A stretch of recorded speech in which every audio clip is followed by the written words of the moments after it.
Alors, pendant que les enfants partent, je vous présente notre prédicateur de ce matin. C'est un homme avec plein de qualités, malgré qu'il soit belge. Voilà, mais on aime bien les frites et les bières. Voilà, donc c'est bien. Je vous présente Patrick Donos, tu peux venir. Patrick, c'est le pasteur que j'ai travaillé quand je suis arrivé en France, à Marseille. Nous étions tous les deux ensemble. Il m'a beaucoup béni, il m'a beaucoup appris. Voilà, il est venu depuis la Belgique, voilà, pour le culte d'installation. Donc, je te remercie pour ta présence et pour la parole que tu vas nous apporter. Je te remercie. Merci. C'est un privilège pour moi d'être avec vous. C'est, non, contrairement à ce que disent les Bruxellois, une fois. C'est la deuxième fois que je suis parmi vous, alors je suis content. Et j'étais très content d'être avec vous il y a quelques années déjà. Je ne me rappelle plus quand exactement, mais ça doit faire 3-4 ans, où on a travaillé un peu avec le conseil de votre Église pour l'avenir de l'Église. Mais en tout cas, ce que je veux dire, c'est que je suis vraiment très heureux d'être avec vous. Et très heureux de voir comment le Seigneur est à l'œuvre dans la vie de votre communauté, dans tout ce qu'il entreprend à travers la vie de Thiago. Et Thiago a été un collègue très apprécié à Marseille, parce que j'étais pasteur à Marseille, à Biscarrosse, et de le voir à Tours, c'est une chance fantastique, si on peut appeler ça une chance, de le voir ici et parmi vous.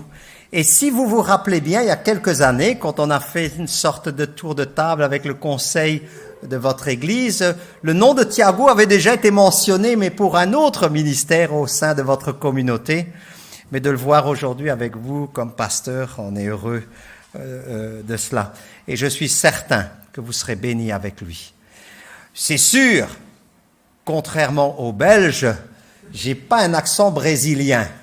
Mais il faudra s'y faire, c'est comme ça la vie, voilà. Mais je vous assure bien que, en tout cas pour notre part, j'aurais bien voulu l'avoir avec nous en Belgique. Mais voilà, le Seigneur l'a dirigé à venir ici à Tours et voilà, vous allez être bénis avec lui. J'aimerais aussi vous remettre les salutations des églises, enfin de quelques églises en Belgique, parce qu'ils savent que je suis à Tours. Donc, ils vous remettent leurs salutations bien fraternelles. Et il y en a un en particulier qui aimerait remettre ses salutations à chacun d'entre vous, puisque, vous savez, l'Église de Christ est partout. Et il y a eu un certain monsieur Audran Dubaï, qui a fréquenté longtemps votre église, longtemps, en tant qu'étudiant, en tant qu'ingénieur, il est venu ici avec son frère, et maintenant il se trouve avec nous à Liège. Alors il m'a dit, n'oublie pas de dire bien le bonjour à l'église de Tours. Et je dois vous dire qu'il s'habitue tellement bien en Belgique qu'il est même devenu un spécialiste de la frite. Il sait exactement où il y a des bonnes, nous on dit des fritures, mais c'est des friteries, peu importe en Belgique, on dit beaucoup de choses. Et les gaufres de Liège, forcément, puisque j'habite Liège, ça ne peut pas être autrement. Donc voilà. Et il est bien marié, il est très content. J'ai aussi rencontré d'autres personnes de Tours à Die. Régine était là pour la célébration du mariage de Audran, puisqu'il m'a demandé de célébrer le mariage. La France est un beau pays. Hein. J'ai vu Die, c'était fantastique. Et puis, il y avait aussi le crément de Die, c'est ça? Alors, tout était très bien. Hier, il y avait une blague qui circulait à table. On était chez Jean Daniel, on parlait des fromages. Général de Gaulle, est-ce qu'il n'a pas dit que c'était difficile de gouverner un pays où il y avait autant de fromages? Et bien sûr, on me disait que, oui, en France, il y a tellement de fromages. Contrairement à d'autres pays que je ne mentionnerai pas, qui étaient représentés à cette table, j'aimerais quand même mentionner ceci. C'est qu'en Belgique, on a aussi plus de 500 sortes de fromages. Je ne sais pas si vous vous imaginez pour un si petit pays. Bien sûr, il y a des fromages flamands, wallons et même germanophones, puisqu'on parle 3 langues officiellement en Belgique. Et puis quelqu'un a fait la réflexion, je ne dirai pas qui, et surtout les bières belges, il y en a tellement que vous ne pouvez pas vous imaginer. Voilà. Merci de me recevoir de nouveau parmi vous. Et je suis content d'être là. On va prier ensemble, si vous voulez bien. C'est un bonheur, Seigneur, de se retrouver ensemble. C'est un bonheur parce que tu nous rappelles cette parole tellement importante. Là où 2 ou 3 sont réunis en mon nom, je suis au milieu d'eux. Et c'est une joie qu'on veut vraiment partager ensemble, de te savoir au milieu de nous et d'être ensemble avec toi. Donne-nous, Seigneur, de vivre ce temps particulier béni. Amen. Je ne pouvais pas faire autrement quand je priais de remercier aussi Jean-Daniel qui nous a reçus hier chez lui. On était toute une tablée et Dorothée. Je tiens à les remercier pour cela. Ce matin, j'aimerais vous partager quelques passages de la parole de Dieu. Excusez mon accent belge, je ne m'excuse pas d'habitude, mais bon, je vais quand même le faire. Je suis très content d'avoir cet accent particulier, des intonations de voix particulières. Mais j'aimerais vous signaler aussi quand même que je ne parle pas le belge. Les Américains disent toujours, mais qu'est-ce que vous parlez en Belgique? Le belge? Je dis non, on parle le français. Enfin, le français dans le style belge. Vous savez, j'ai habité longtemps au Canada aussi, au Québec. Alors, de temps en temps, il y a des petites intonations bizarres, mais c'est parce que là où j'ai habité, j'ai attrapé pas mal d'accents différents, à tel point que même en Belgique, ils se demandent, mais d'où tu viens? Est-ce qu'on n'est pas des pèlerins et des voyageurs sur cette terre? J'aimerais lire un passage dans Ésaïe 40, versets 12 et 15, et ensuite versets 25, 28 à 31, et puis Éphésiens 3, et je vous le redirai tous ces passages tantôt. Voilà ce que j'aimerais vous partager. Raison d'espérer dans l'avenir.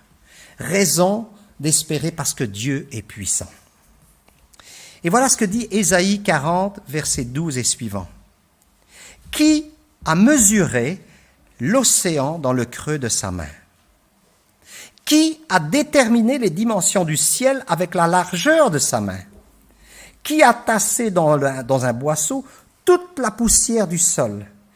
Qui a bien pu peser les montagnes sur la bascule et les coteaux sur la balance? Qui donc a mesuré l'Esprit de l'Éternel? Qui a été son conseiller? De qui Dieu a-t-il pris conseil pour se faire éclairer? Qui lui a enseigné la voie du droit? Qui lui a transmis le savoir et lui a fait connaître le chemin de l'intelligence? Verset 15. Voici les nations sont pour lui comme une goutte d'eau tombant d'un seau ou comme un grain de sable sur le plateau de la balance. Voici les îles et les régions côtières, il les soulève comme de la poussière. Verset 25. À qui voudriez-vous me comparer? Qui serait mon égal? Demande le Dieu saint. Ensuite, les versets 28 et suivants. Ne le sais-tu donc pas? N'as-tu donc pas appris que l'Éternel est Dieu de toute éternité? C'est lui qui a créé les confins de la terre. Il ne se lasse pas, il ne s'épuise pas et son intelligence ne peut être sondée. Beaucoup d'humilité pour les théologiens ici. Il donne de la force à qui est là et il augmente la vigueur de celui qui est épuisé. Les jeunes gens se lassent et ils s'épuisent et même les robustes gaillards tombent. Mais ceux qui comptent sur l'Éternel renouvellent leur force. Ils prennent leur envol comme des jeunes aigles, sans se lasser. Ils courent, ils marchent en avant et ne s'épuisent pas. Un autre passage, si vous voulez bien. Éphésiens 3, 20 et 21. À celui qui peut réaliser bien au-delà de tout ce que nous demandons ou même pensons, à lui soit la gloire dans l'Église et en Jésus-Christ pour toutes les générations et pour toute l'éternité. Amen. Et j'ai fait exprès de ne pas citer cette petite phrase pour bien marquer ce que je voulais dire. N'oubliez pas à celui qui, par la puissance, qui agit en nous. Raison d'espérer dans l'avenir. Lorsqu'on habitait Marseille, eh bien, Ria, mon épouse, et moi-même, on a bien souvent eu l'occasion, avec des amis qui venaient un peu de partout, on a bien eu l'occasion de se promener dans les calanques. C'était toujours impressionnant On prenait le bus 20 jusqu'à Lumini et puis on montait très haut et puis on voyait cette belle mer de la Méditerranée. C'était toujours impressionnant de voir ces collines qui se jettent dans la mer, cette belle mer de Méditerranée bien bleue. D'observer aussi, à partir de cette hauteur, de ces hautes collines, d'observer le va-et-vient des vagues et qui frappaient constamment ces rochers et aussi les façonnaient. C'était bien impressionnant. Et quand j'étais sur ces hauteurs, sur ces collines, j'ai pensé à ma propre vie. Combien ces rochers ressemblent à ma propre vie. Il est bien vrai que le monde qui nous entoure, eh bien, c'est comme des vagues. Ce monde qui nous entoure, c'est comme des vagues, il nous heurte constamment. Et parfois même avec acharnement et force. Et c'est parfois difficile. Ce constat m'amène à voir, dans ma propre vie en tout cas, quand ça se produit, des doutes. Des doutes à l'occasion. Est-ce que je suis le seul à parfois douter quand ces vagues frappent ma vie? Des doutes. Vous savez, la vie s'obscurcit, en tout cas ma vie, c'est parfois obscurcie par des sentiments de doute, d'incertitude. D'incertitude en ce qui concerne, mais où va ce monde d'aujourd'hui? Et à ces doutes s'ajoutent aussi des craintes quant à mon avenir, quant à notre avenir. Et cette année, en tout cas ces 2 dernières années, le Covid, cette pandémie, ne nous a pas aidés beaucoup. Que nous réserve l'avenir? En relisant les évangiles, on découvre constamment des lumières encourageantes. Plusieurs fois, Jésus croit important de rappeler à chacun de ses disciples à quoi ils doivent s'attendre après la mort du Christ. À quoi ils doivent s'attendre après la mort de leur Seigneur et Sauveur. À quoi ils doivent s'attendre après son départ. Bien que Jésus n'ait pas donné tous les détails, il les prépare en tout cas pour que leur foi reste ferme. Un jour, je m'en irai. Et cependant, ces disciples, malgré le fait que Christ les a prévenus, leur foi a été ébranlée quand le Christ a été crucifié. Ébranlés. Après la mort de Jésus, ses disciples se sont cachés. Ils étaient bouleversés. Et j'ai mis entre parenthèses, je l'ai ajouté, confinés. Ça vous rappelle rien, ça? Et pendant cette période, c'est presque 2 ans, ça a été parfois difficile. En tout cas, ça a été difficile pour moi. Pourtant, on a tous été prévenus qu'un jour viendront des temps difficiles. Et pourtant, parfois, on a douté. Combien souvent on n'a pas dit, mais Seigneur, que veux-tu de moi? Qu'est-ce qui se passe? Pourquoi, Seigneur? Après la mort du Christ, les disciples se sont cachés, confinés, comme j'ai dit, et ils étaient certains même, ça allait très loin, ils étaient certains, et certains l'ont vécu, ils allaient vivre le même sort que Jésus. Et la plupart des apôtres, en tout cas, ont vécu un sort difficile. La peur, nous dit le texte, en tout cas, la peur s'est emparée d'eux. Ils ont eu peur. Même ils ont été affolés, remplis de crainte. Ils essayent de comprendre les événements. Et moi, je dois vous dire que durant cette période de pandémie, j'ai essayé de comprendre ce qui se passait. J'ai dit, mais Seigneur, qu'est-ce qui se passe? Ça m'a bouleversé. Et rappelons-nous que il n'y a pas que ses disciples proches qui ont été bouleversés, mais il y a aussi eu ces gens, à un moment donné, qui étaient pleins de découragement sur le chemin d'Emmaüs. Vous vous rappelez de cela? Ils avaient tout oublié. Oublié toutes ces paroles que Jésus a laissées. Quand le doute m'assaille, me frappe, j'oublie aussi les paroles du Christ. J'oublie. Et j'oublie surtout cette parole Et c'est pour ça que je la mentionne, parce que Christ, dans sa grande sagesse, me les rappelle quand même. Je vous laisse ma paix. Je vous donne ma paix. Comment vivez-vous aujourd'hui cette période particulière? Cette période de confinement? Qu'est-ce que ça m'énerve de mettre ces masques et de chanter? Je ne sais pas vous, hein? Et ceux qui ont des lunettes, c'est pas ennuyeux? Toute cette buée qui vient et tu vois personne, enfin, tu es dans le brouillard. Et pourtant, il est dit, je vous laisse ma paix, je vous donne ma paix.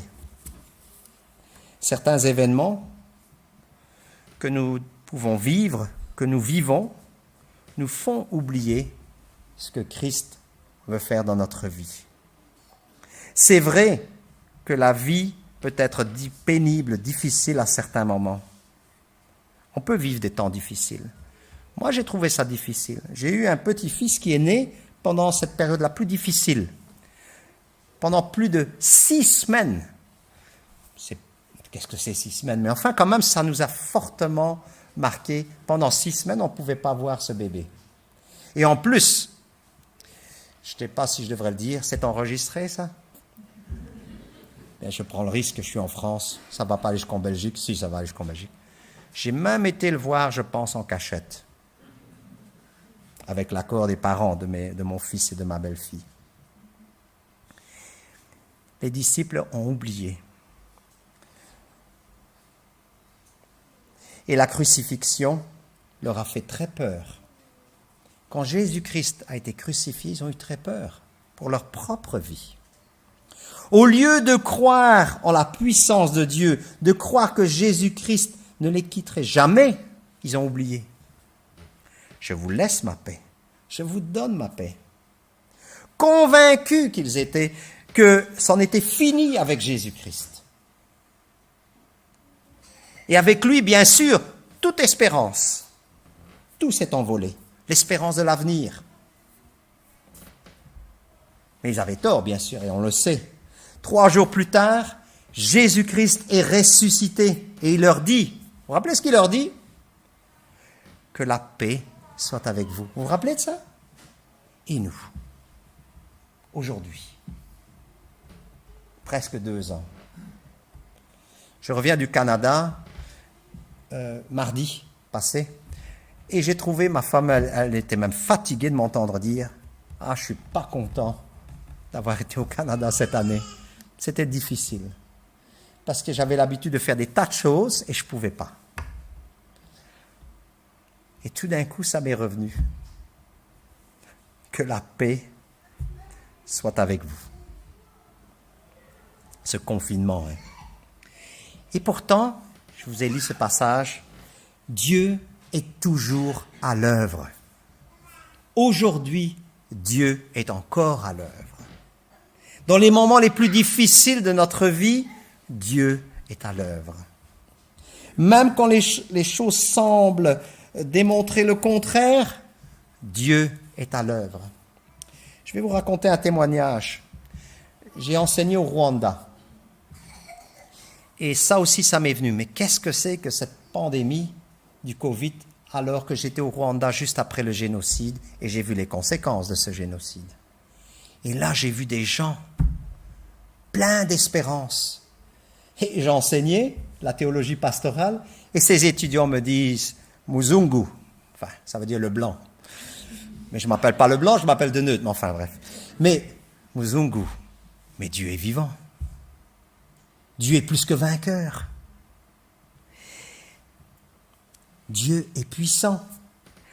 Aucune épreuve ne sera plus grande que la puissance de Dieu, la force du Dieu vivant. C'est ce qu'on vient de dire dans Isaïe. Rien. Le Dieu en qui nous croyons donne la puissance, la force et le courage pour marcher en tant que croyants. Je vous enverrai une puissance, le Saint-Esprit. On parle beaucoup du Saint-Esprit, mais on devrait peut-être davantage accepter, vivre pleinement par la foi sa puissance pour notre vie quotidienne. Rien ne peut nous soustraire. Je donne une orientation théologique là. Rien ne peut nous soustraire à la grâce de Dieu. En Jésus-Christ, notre vie se construit. En Jésus-Christ, nous construisons notre vie. Il est le rocher de notre salut, même si ces vagues frappent constamment. J'aurai 70 ans dans quelques semaines. Ce qui m'a le plus marqué dans ces plus de 45 ans de ministère, c'est mon expérience au Rwanda. De voir ces gens garder ferme cette foi. Ça m'a bouleversé. Et je remercie le Seigneur qui m'a donné de vivre ça. Parce que malgré les vagues constantes de la pauvreté, des guerres internes, des tensions qui existaient, etc., des rochers. Bien des frères et des sœurs sont des rochers dans la foi. Ils construisent leur vie en Christ. Malgré les assauts, malgré les tempêtes de la mer agitée de difficultés. Dieu nous accorde tout ce dont nous avons besoin pour tenir. J'ouvre une parenthèse. Vous savez que je suis en train de me prêcher à moi-même en ce moment? Pour tenir. En lui, en qui nous avons été plongés, baptisés. Ce n'est pas par notre bravoure, ni par notre propre force, mais par celle que Dieu accomplit en nous. Selon Ésaïe, la nature irrésistible de la puissance de Dieu surpasse au-delà de tout ce que je peux m'imaginer, au-delà de ma compréhension. Quand j'ai lu ce texte, j'ai dit, mais enfin Seigneur, une goutte d'eau. Comparé à la puissance de Dieu, il nous est dit que les nations sont comme une goutte d'eau dans un seau. Imaginez-vous une goutte d'eau. Les puissants de la terre sont comme des sauterelles. Les rois et les dirigeants peuvent être détrônés par seulement le souffle de Dieu et tout ce qui s'oppose à lui.